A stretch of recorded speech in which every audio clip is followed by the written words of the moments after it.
Welcome back to the Crypto Gorilla YouTube channel. So the Moonbirds drop happened. It was extremely successful. Everyone has been talking about it. And just like the Azuki pump we had a couple of weeks ago, the entire market has been rallying with this drop, at least for the short term. Now, many were quite worried we were going to have a Pixelmon part 2 due to the mint price of 2.5 ETH. However, it does seem like a lot of small to medium-sized fish who were able to mint the raffle, mint for 2.5 ETH, which granted is a lot of money, were able to get instant flips of 6, 10, 15, 20 Ethereum. And the people who were buying into this collection at those prices, those are the whales. Those are the much bigger pockets. And even people from the whole VC startup world who don't traditionally invest in NFTs, but they did want to invest in Kevin Rose and they wanted to invest in true ventures. Now, with all those profits, we saw a bunch of money flow into existing collections. We're seeing a bunch of prices pump very high. And with that, we are seeing two different trends, which is what I want to talk about today and maybe identify some future opportunities. As usual, none of this is financial advice. This is all just my opinion. I could be completely wrong with this, lose all my money. And if you blindly follow me, you're going to lose all your money. So always make sure to do your own research before buying or selling anything. So the first trend I want to talk about is going to be collections that have the whole staking narrative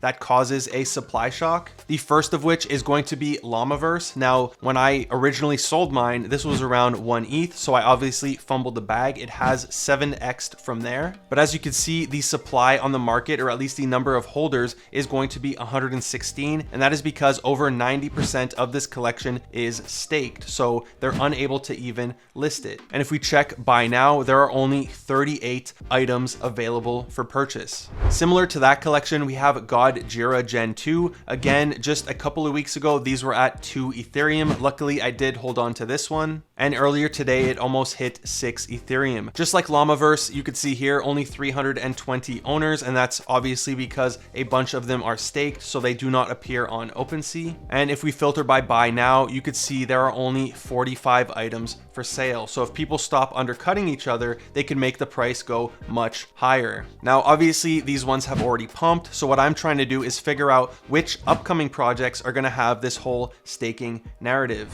Now, one that I personally have bought into is going to be My Pet Hooligan. I bought roughly around these prices. They did release their orange paper, and I do plan on covering that in much greater detail in a future video. However, sometime in May, they will introduce their staking, and I'm very hopeful that it has a similar situation to Llamaverse and Gojira, where there is a supply shock and the price just pumps. Now, I do understand that these are very different collections. With the other two, you have the influencer, so you have NFT Llama and Shan, who are very well known. They're very trusted. You have the whole whitelist game, their partnerships, the marketplaces. So there is a lot more to consider. However, again, I'm just looking at the narrative and what people are going to be thinking, and the staking narrative for popular collections, because this is a well-known collection with a great team behind it. They're trying to build a game, and if you watch their demos, their AMAs, they progress very quickly. So again, I own 3 of these, so I am very hopeful and assuming that we will see a price pump. And if we go check the recent transactions, you can see that Journey Club obviously has some conviction, as today he swept, I guess, roughly 15 of these. So the first trend was the whole staking narrative. The other trend that we're seeing is going to be these mint passes, or NFTs that allow you to mint something else, whether it's the future collection in that drop or other projects that they're working with. So one example of this, which again, I own 2 of these, is going to be Haws. Of course, they had Haws Pets. They had Murray, which pumped all the way up to 2 Ethereum. I managed to sell one for 1.22, and it did pay for one of my phase modules, which is one of the benefits of holding these mint passes, because all you need is one home run or one successful project. You sell it, and then the pass has paid for itself, and you're able to just hold, mint everything that they release, and you can just sell it and essentially print money. The other benefit you get from these type of mint passes is going to be not having to hustle for whitelist. You don't have to go into Discord and grind. All you need to do most of the time is either submit your wallet or just have one of these in your wallets for a snapshot or at the time of mint, and then you're able to mint with no hassle. Now, the Haws collection does have some upcoming collections. You have the Niwa collection as well as the Cicadus collection, and this one does look a lot like something out of Studio Ghibli, but I am expecting both of these to do well. And as we get closer to the launch date of these, I expect the house modules to have a price pump. Another one that we saw do very well, I covered this one 2 or 3 weeks ago, is going to be the Alpha Dog tags.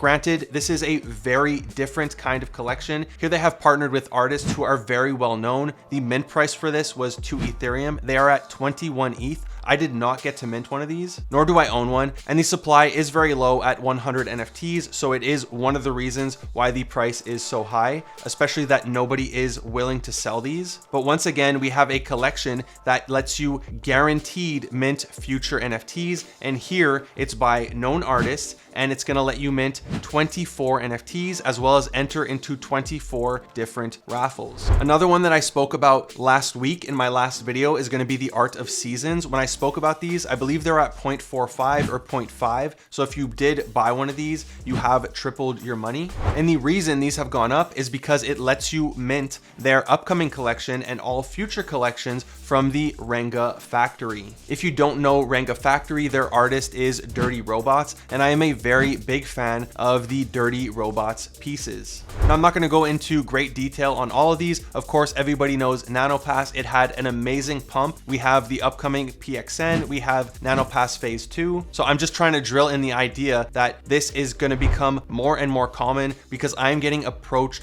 by a ton of people who are trying to do this, whether it's working with artists or working with brands in order to create an NFT for them and bring that NFT to life. Now, another one that came out of nowhere, I had no idea this even dropped. It dropped 3 days ago, is gonna be the OX OG Pass by OG Studio. If you don't know OG Studio, they helped out with Threelanders, which I forgot to submit my wallet. So I lost out on like 4 Ethereum because I was not able to mint that one. And they're also working on Ugly People. They're working on Lonely Pop, which is a highly anticipated project. And then one they most recently announced is going to be Dreamy. So holding one of these is going to get you access to mint during the whitelist for all of their future projects. Now, another one you might not have heard of is going to be the Look Labs game key. And this one does give you access to all the future mints for their games. They already have one game that is out. Their next game is going to be called Endgame. And I really love the art for this one. I love that they're incorporating things from the NFT space into the narrative of the game. So I did purchase 3 of these around 0.33, 2 of them around 0.33, 1 of them around 0.6. So I have taken a small loss on the 0.6.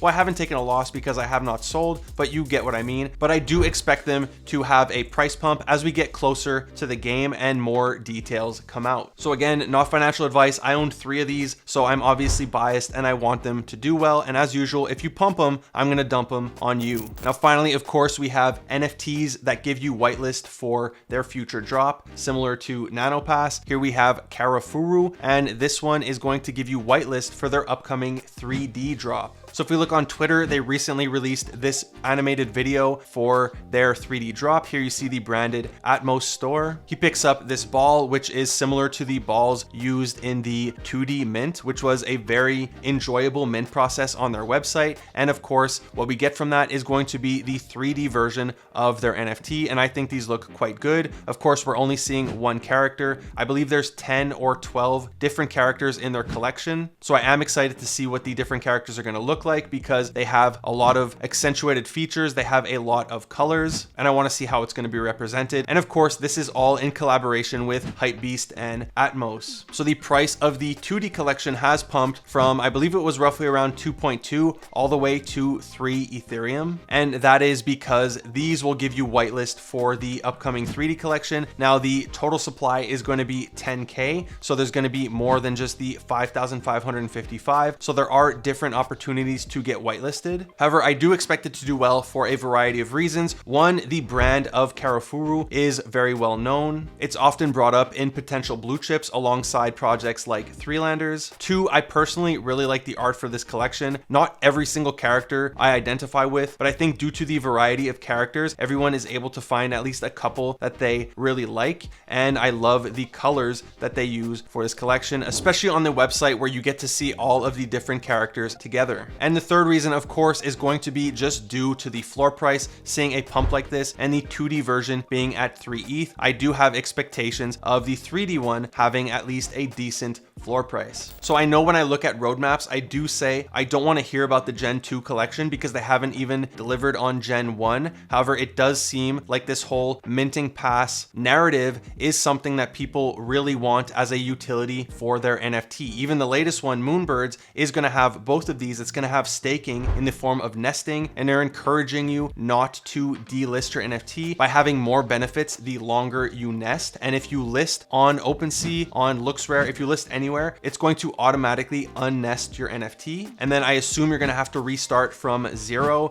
And the other trend that they're already doing is going to be having future drops that increase the price of their initial drop. Their initial drop was the Proof Collective. They already had the Grails drop, then they just had the Moonbirds, and their next one is going to be High Rise, which is their version of the metaverse. So I do think we are going to see a ton more of these mint passes for either artists, for either a bunch of collections that are already prepared at the time of the launch of the mint pass, or even projects and teams working with brands. Now there is, I believe it's this weekend, the up and coming Dolce & Gabbana drop. This is by UNXD, and they already have their next drop after that planned out. It's going to be with Jacob & Co. However, the difference here, they don't have their own NFT, but to me, it is a no-brainer for them to launch it, especially if they're going to be partnering with more and more brands, which from my understanding, they already have those partnerships locked down. They just haven't publicly announced them. So I do think we're going to see a ton more of these teams that get together, whether it's with artists, whether it's with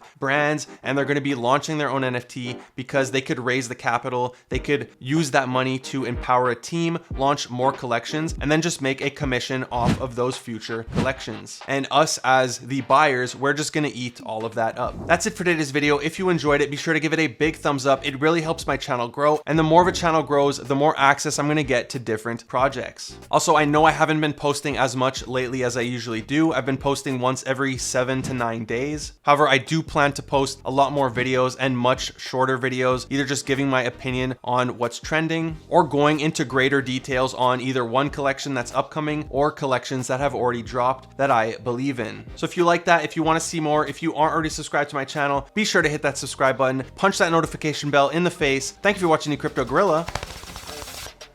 Peace.